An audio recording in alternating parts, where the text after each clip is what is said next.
Hello and welcome to yet another edition of Trends on LJE News, where we bring you the latest and developing stories in and across Nigeria and Africa. My name is Omotola Adeleke. Do well to be part of our growing online community by hitting that follow, like, and share button right now on all platforms at LJE News. Joining me in the studio to explore today's hot topics is, of course, Barrister Meme. Barrister Meme, you're welcome to the program. My pleasure being here. Good afternoon, Nigerians. We also have Judith here with us. Judith, a warm welcome to you. Thank you. Good afternoon, everybody. Esther, you're welcome to the program, of course. Thank you. Good afternoon, Nigeria. All right, so let's quickly run through our headlines for this edition of Trends. Peter Obi urges federal government to suspend new tax law, cites flaws and lack of public trust. Tax reform chief raises alarm over threat to his life. Nigeria engages U.S. lobbyist in $9 million bid to defend security record on Christians. Report reveals jihadist Fulani herdsmen overrunning Christian communities in southeast Nigeria. Isaac Oyedele says ministry will not collect offerings, cites divine instruction. Super Eagles fall on penalties as Morocco reach our AFCON final. Now let's go to the main story of today. The 2023 Labour Party presidential candidate and former Anambra State Governor Peter Obi has called on the federal government to immediately suspend the enforcement of the new tax law, describing it as flawed and poorly communicated. In a statement issued on Tuesday, January 13th, Obi said a KPMG report identifying 31 critical problem areas, including drafting errors, policy contradictions, and administrative gaps, shows the law requires urgent review. He expressed concern that these issues only surfaced after private engagement between tax authorities and consultants. If experts need closed-door discussions to understand our tax laws, what hope does the average Nigerian have? He asked. Obi argued that taxation is a social contract built on trust and visible public benefits, which he said are lacking. He accused the government of prioritizing revenue extraction over citizen welfare, warning that enforcing unclear tax laws amid rising hardship reflects poor governance and deepens public trust. Meanwhile, the chairman of the Presidential Committee on Fiscal Policy and Tax Reforms, Taiwo Oyedele, has revealed that he is facing life-threatening situations due to his role in driving comprehensive tax reform laws in Nigeria. Oyedele made the disclosure while speaking at a public event in Abuja on Tuesday, January 13, where he highlighted the resistance that often accompanies reforms which challenge entrenched interest. Reforms are hard, and tax reforms are even harder. You need courage. I receive threats simply for trying to fix a broken system, he said. According to him, the reform process has been complicated by deep public mistrust of government, poor tax compliance culture, and limited understanding of fiscal exchange among citizens.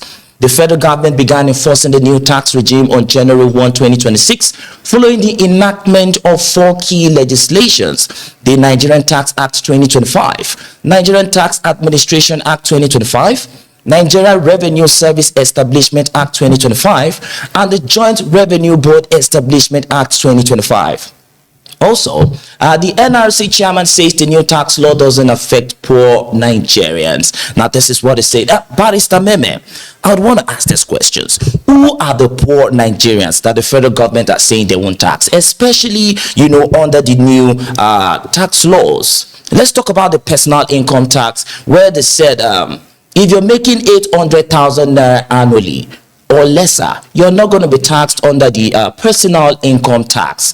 But how many Nigerians make that kind of money above 800,000 naira, let's say? For example, 70,000 naira is the barest minimum wage.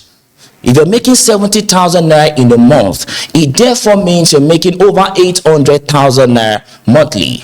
That means you're still going to be taxed under the personal income tax. Now, let me tell you this. According to the World Bank's Global Extreme Poverty Line, a person is considered poor if they live on $3 per day. Now, $3 per day multiplied by 30 days, that is about 150,000 naira. That is over a million naira. Such person is still going to be taxed. That consequently means if you're making 2 million naira in a year, you're still a poor person.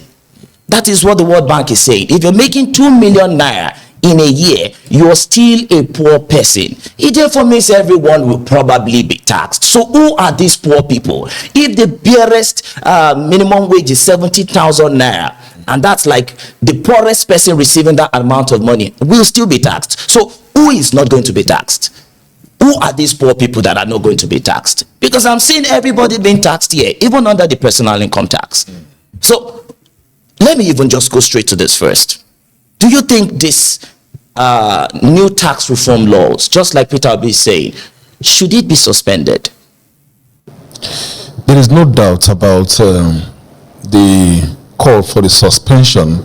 Don't forget, there was a planned mass protest which is supposed to be organized at the beginning of this year, but there were some other intricacies that affected the protest. And unfortunately, you were in a country where the representatives, the government officials, realize if the chairman of the Presidential Task Force Committee strongly believe that he is being threatened, let him come up with proof. All of these things are sentiments, to control the minds of Nigerians. But answering your questions, the point is very straight. Nigerians are being overburdened with tax. And from what we've seen and from what I'm experiencing personally myself, is that government is not taxing you based on what you earn. Government is taxing you based on transactions that goes through your account. And I have debits alerts of stamp duties of every transaction I did. I'm being debited 50 naira in all transactions. Like they said, I called my bank and they said this money goes to the federal government led by Tinubu. So what they are trying to do is to overburden Nigerians and impoverish Nigerians the more. And again, because of the method, the terms used in the tax laws, what they are more looking at is monies coming into your account, because we have seen some of the enlightenment and we're also taking out time to look at the laws. All right? And what they say is, at the end, whatever you are transacting in your account, you have to put a proper narration, otherwise you'll be taxed. So the issue is very clear, because sometimes the thing is even the whole exercise is somehow affecting the cost of goods and services. Okay. So, but if you ask me for my general opinion or straightforward opinion, I would say that this tax is devilish. This tax is unconstitutional. This tax is aimed at impoverishing Nigerians the more. So are you saying it should not even be suspended? They're calling for a cancellation of this tax laws. It should be suspended, while the tax law should be looked into and probably be reviewed properly. Okay, thank you very much, Barrister Member. Quickly, Esther, we've had controversies that this new tax laws have some errors. In fact, after the National Assembly passed the new tax reform bills, after they passed it into law, some report came out that it was manipulated, again, allegedly, by the federal government. Now, the latest on ground is that some fintech companies and some commercial banks in Nigeria have now been given instructions to add 7.5% tax, VAT, on every transaction and on every bank transfers. I think that was the way they put it. On every bank transfers on your mobile, USSD and all that. In fact, let me put it simply this way. If you're making a transfer of 10,000 naira, it means 750 naira is going to be taken away from your bank account. And I'm also going to ask you, do you think this tax law is devilish, just like Barrister Meme just mentioned? Well, speaking about the newly brought out tax reform, I really think it's devilish and it should be suspended, because that is not what the government should be looking at right now. The Nigerians are already going through a lot of, stuff that they are battling with, and bringing about this tax into the whole scenario is adding to the Nigerian problem. So I really think it's devilish. You're saying it's devilish. Yes. But let me even bring this question to. Are you saying we shouldn't pay tax as Nigerians? Esther, do you want to answer that quickly before I move on to Judith? I'm not saying we shouldn't pay tax, because even before this new tax stuff they brought, we've been paying tax before now. But what have they always used the tax before now to do? And they are bringing about more taxes for Nigerians. All right. So what do you think, Judith? Quickly. I agree with Esther and Barrister Meme. I think the new tax law is devilish because it's poorly communicated, as Peter Obi said.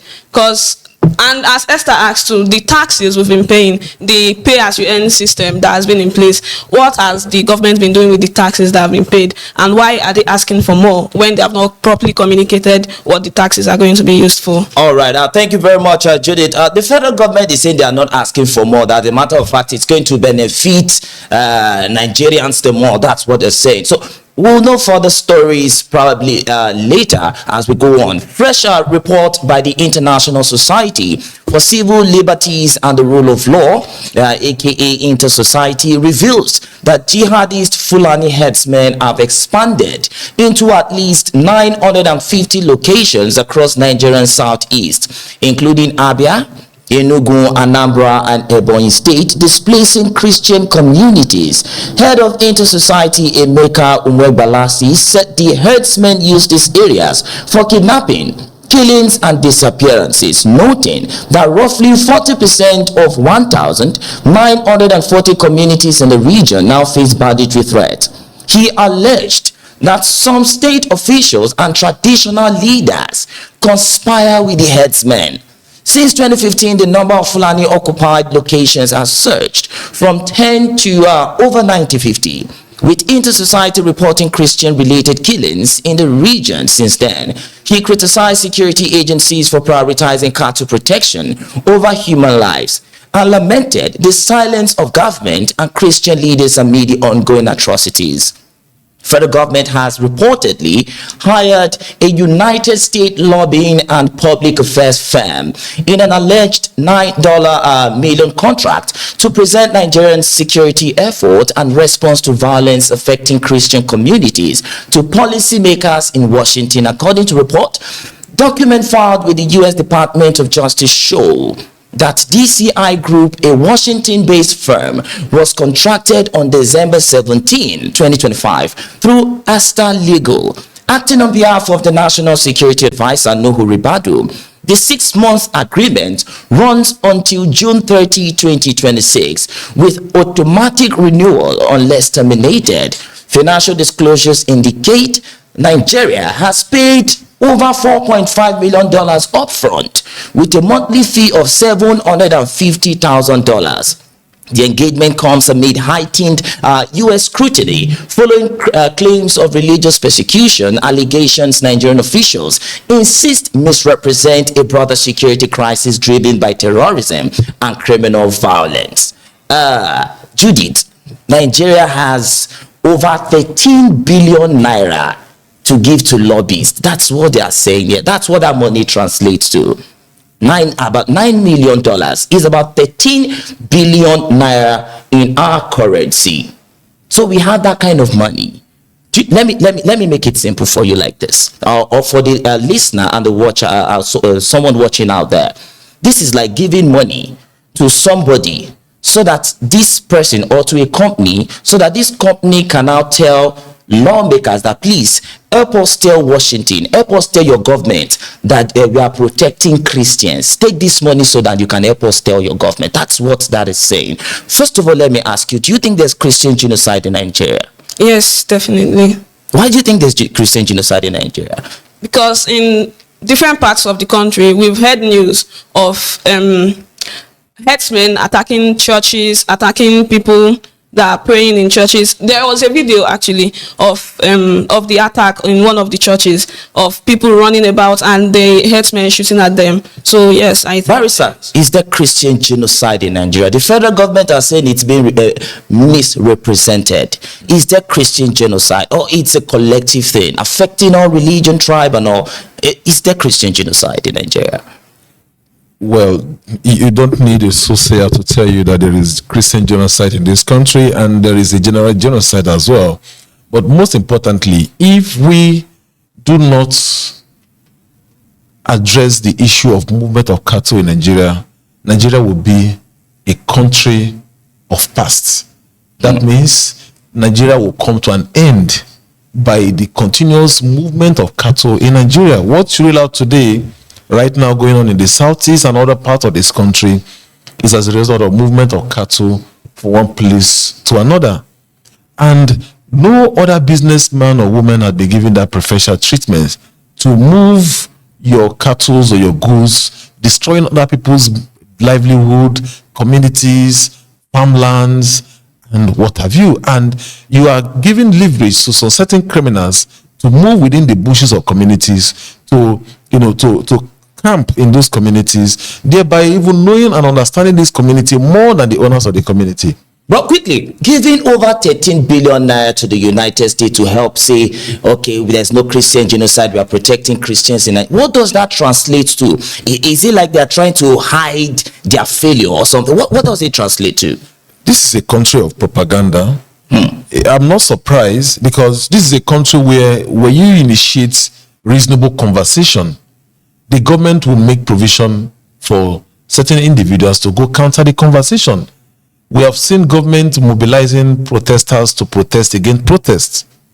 So we have seen government, this is a government of propaganda, government that would neglect what they ought to do that will benefit the general interest of the people by giving this money to few persons. This has also what is going on in the north, where they encourage and give some guys, those that they call the bandits, give them money so that they can allow them to run their system. It's a government of propaganda all over. But why not take this over 13 billion naira and use it to fund some of the budget projects that are lacking, especially in the appropriation bill? I'm just asking. Quickly, let's go on a commercial break. And of course, we will definitely be right back. Don't forget to like, share, and follow at LJE News. We will be right back. Camera rolling. Light set. Sound check. And action. Hello everyone, welcome to today's program, a program where we get to talk about the daily affairs around legal issues with intent to educate. This is the perfect space to create professional quality videos, recording news, podcasts, and all media content. With top-of-the-line cameras, studio lighting, soundproof spaces, we provide everything you need for a seamless shoot. Our fully equipped studio ensures high-quality production every time. Enjoy a comfortable, air-conditioned environment with professional-grade gear and expert support. Contact us now or visit our Abuja location to reserve your spot.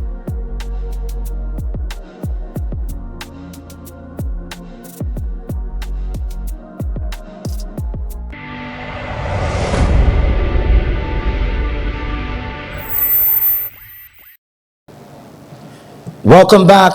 Coming up, we will take a closer look at some of the other trends making the rounds in Nigeria and Africa, of course. Quickly, Pastor Isaac Oyedele, founder of the Isaac Oyedele Evangelistic Ministries and son of Bishop David Oyedele, has announced that his ministry will not collect offerings, saying the decision follows God's instruction. Oyedele made the disclosure in an online message posted on January 11 and monitored on Tuesday, January 13. He explained that the ministry's focus is on discipleship and spiritual growth, not financial practices. God gave me specific instructions not to collect offerings, he said, adding that while offerings are not wrong in other ministries, this assignment demands a different approach. Oyedele said his model reflects Jesus Christ's early ministry, which centered on making disciples. He stressed that genuine spiritual growth requires consistent engagement with the scripture. Isaac Oyedele previously served at Living Faith Church, Winners Chapel, before launching his ministry. Quickly, Judith, do you think the modern church, because there are controversies around, especially when it has to do with money in the church, do you think the modern church is more focused on, bringing in money, making finances rather than salvation itself?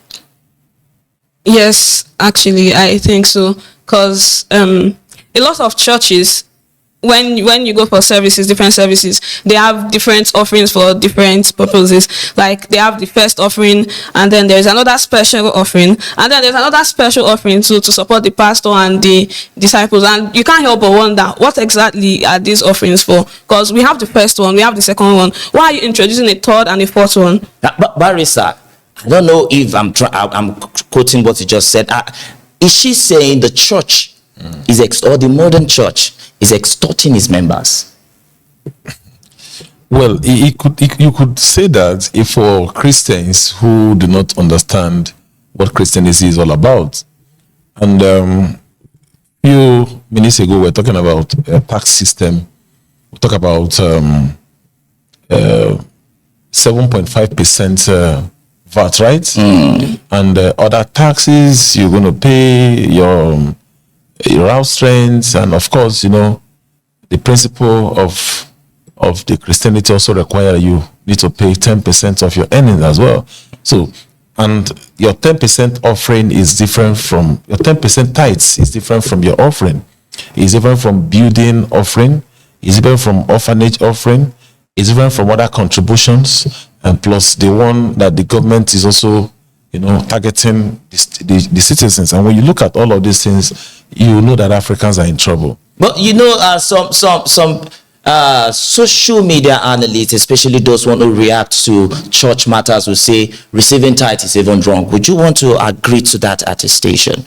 Personally, I am a Christian, and I will not discourage people from paying tithe. But from my own understanding as a Christian, the tithe is not for the current Christians. All right, Esther.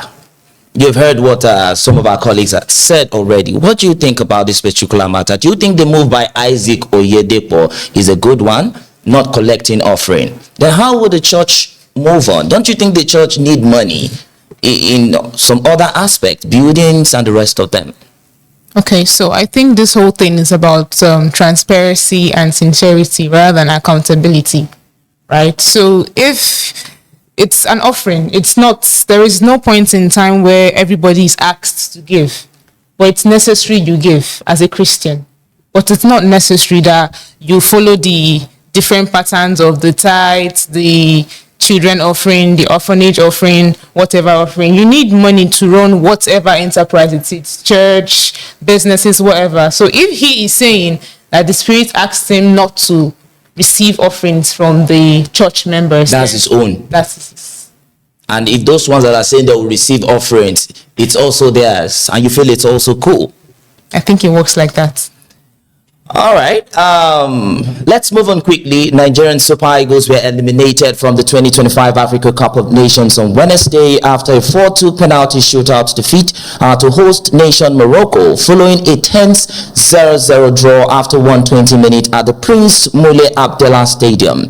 The semi-final was closely fought, though Morocco dominated possession and attacking play, recording 16 shots to Nigerians' 2 shots. Goalkeepers Stanley Wabali and Yassine Bono produced crucial saves to keep the contest level. Victor Osimhen and Ademola Lookman were well contained by Morocco's defense, marshaled by impressive fullbacks Ashraf Hakimi and Nusser Muzroye. In the shootout, Nasiri scored the decisive kick after Samuel Chukwueze missed and Bruno Onyemachi's effort was saved. Morocco will face Senegal in Sunday's final, while Nigeria meet Egypt in the third place match. Barrister Meme, did you watch this match?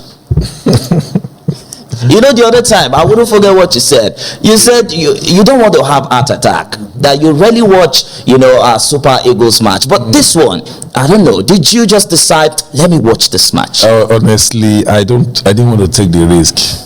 So like I told you, I don't like, especially when it gets to this level. If it is at the beginning stage, you can just, sit back and watch.